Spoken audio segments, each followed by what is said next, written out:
In the long and often storm-whipped timeline of the modern monarchy, few figures have navigated emotional terrain with the quiet grace and steady conviction of Catherine, Princess of Wales. This year especially, marked by transition, personal upheaval and deep introspection, Catherine has found herself returning to one truth again and again. Love, in its purest and most unwavering form, is the root system that holds her upright. And in her case, that love carries three unmistakable names: George, Charlotte and Louis, and one steadfast life partner, Prince William. Her recent letter supporting the Maternal Mental Health Alliance revealed more than simply her admiration for the organization's mission. Yes, she praised its photographic exhibition. This is also motherhood, calling attention to the honest, often unseen realities of maternal mental health. Yes, she spoke with the empathy and clarity that have become hallmarks of her public voice. But woven between her lines was a gentler, more intimate truth. Catherine understands the fragility and strength of motherhood because she has lived both. And she has survived both, anchored by the love that surrounds her inside her own home. When she writes that no one should have to navigate the perinatal journey alone, it's more than advocacy. It is lived experience distilled into compassion.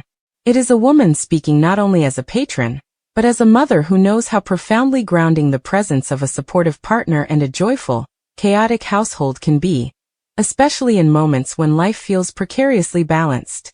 And recent months, for her, have not been simple.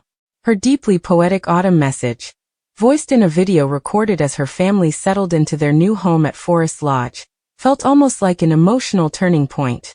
Filmed amid bonfires and golden leaves, her words drifted between philosophy and vulnerability. "Let love be the root that holds us," she said, an invitation, perhaps, to look beyond headlines and royal roles, and see a woman leaning into the very thing that has nourished her through personal trials: her family. Former BBC correspondent Jenny Bond noted that Catherine's reflections are unlikely to be coded messages.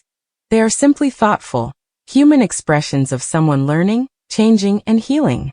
But Bond did acknowledge that Catherine's reference to letting go may well point to her own journey of moving forward after a traumatic cancer diagnosis, finding strength in the home she now shares with those who matter most. That home, Forest Lodge, is more than a change of address. It is a fresh chapter shaped with intention. More space for the children, more privacy for the family, and a physical separation from the memories of difficult months.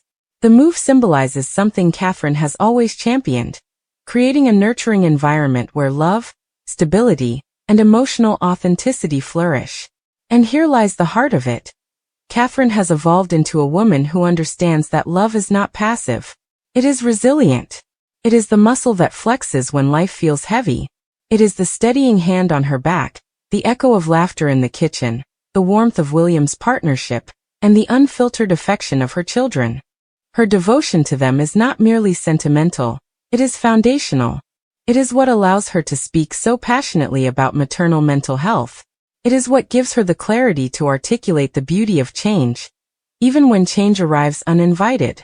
And it is what empowers her to step back into public life with purpose, advocating for families across the UK, while nurturing her own.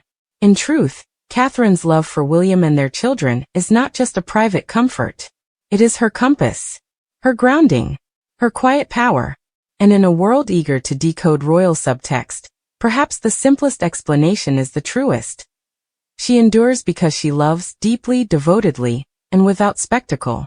Her family is her sanctuary, her strength, and the very root system that keeps her standing tall as the seasons of her life continue to shift.